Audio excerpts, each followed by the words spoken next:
Matthew Stafford starts limping and the Rams must protect the precious. Jim Harbaugh makes his first mistake as Chargers coach by offering Colin Kaepernick a job. And CBS forecasts a Dodgers minor leaguer who could make a playoff impact. Good morning. I'm James. This is your daily dose of sports and snark for the greatest sports city in the world, Los Angeles.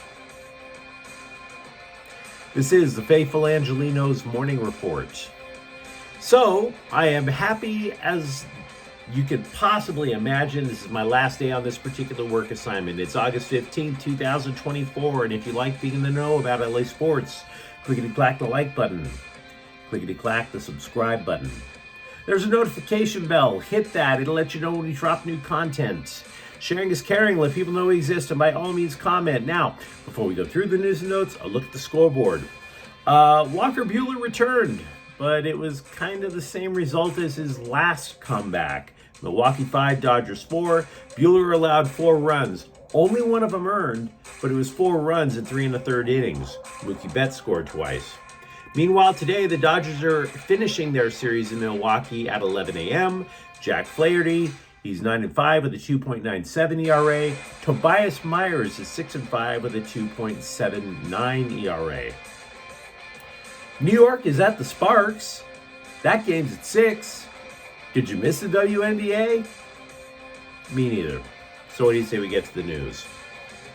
Matthew Stafford left a joint practice with Dallas yesterday. He was complaining of right hamstring tightness. Team officials called it a precautionary measure. Can you blame them? Really? They're already down Puka Nacua and 3 starting offensive linemen. Moreover, if Stafford gets injured during training camp, they won't have Jimmy Garoppolo as a fallback option for the first 2 weeks of the season due to a suspension. And that would mean Stetson Bennett would get the call. Do you like those odds? And if so, how high are you? Stafford was supposed to speak with scribes afterward, but that was canceled. Sean McVay didn't chat with them either, which makes me believe that McVay hightailed it to a Catholic church and lit about 5,000 candles. So, look, hamstrings can be a thing, but we don't have enough information right now to say how bad it is. If they're calling it precautionary, that's all we have to go on. Now, obviously, Stafford's hamstring is the here and now. A couple of days ago, I wondered aloud about Stafford's future in LA, because he is under contract, that is true. But he wanted it reworked this offseason. And you could easily see him asking for another rework at the end of the season. So ESPN took a stab at the future for the Rams, saying that the two sides are unlikely to have an acrimonious split if it comes to that. The scribe suggested another restructuring was the most likely plausible outcome unless Stafford decides to retire. And retirement's unlikely as well. Stafford said he thinks he has about, 4 years left in his career? And besides, I am a divorcee. From experience, being married, I would want to bury myself in my job as long as possible so that I don't find out all the ways my wife stabbed me in the back. Just saying. Keep me working as long as possible. Now, Nacua, as we mentioned earlier, was injured, so he didn't take part in the sesh due to his dinged up knee. In years past, with a starting wide receiver out, you would think that this would give Tutu Atwell a shot at some snaps with the first team. Nope, not happening. The scribes who were there noted that Tyler Johnson and rookie Jordan Whittington, the latter of the two had a really good debut in a preseason game, that they got rewarded with the snaps.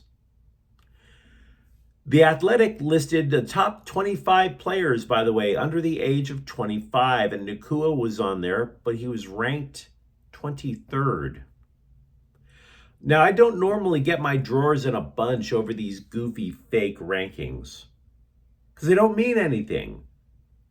Nothing.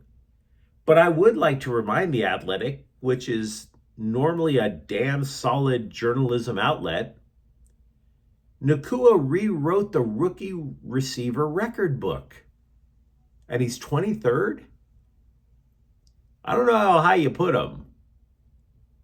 I think you can do better than that. The same scribe, by the way, named an all under 25 team. That team had 3 wide receivers. And Nakua, again, a guy that just rewrote the rookie receiver record book, was not on that list. Instead, the guy had Justin Jefferson, Jamar Chase, and CeeDee Lamb. Yes, there was a fight during the Rams-Cowboys joint sesh. And I don't particularly care about that stuff because there are always fights during these joint sessions. Somebody's going to get into a fight. Why? Because these rando players are trying to land a job. The coaches want you to be physical.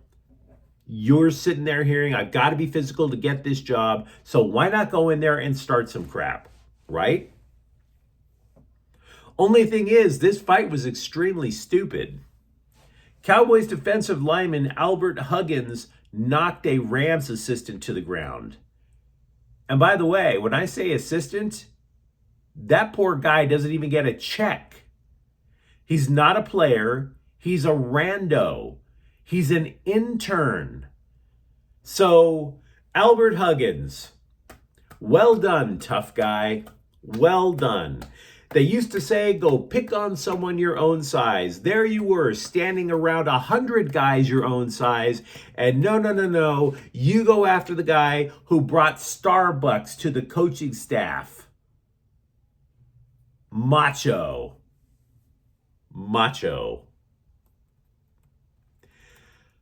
I found this interesting about the Rams. Going into the last season, even during off-season activities, Sean McVay became a happy warrior from micromanagement.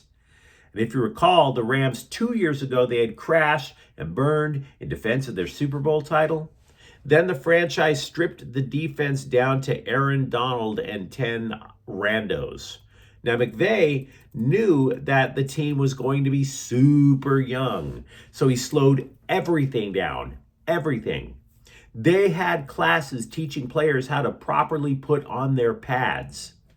And to be honest with you, I despise micromanagement. This, though, might have been the first case of successful micromanagement that I've ever seen. And how deep was it? Well, offensive coordinator Mike LaFleur told The Athletic, quote, I got here right after the Super Bowl and it was incredible. 10 weeks until the players showed up. The amount of studying we did, the amount of talking we did about just where our offenses had gone, the 49ers and obviously the Rams.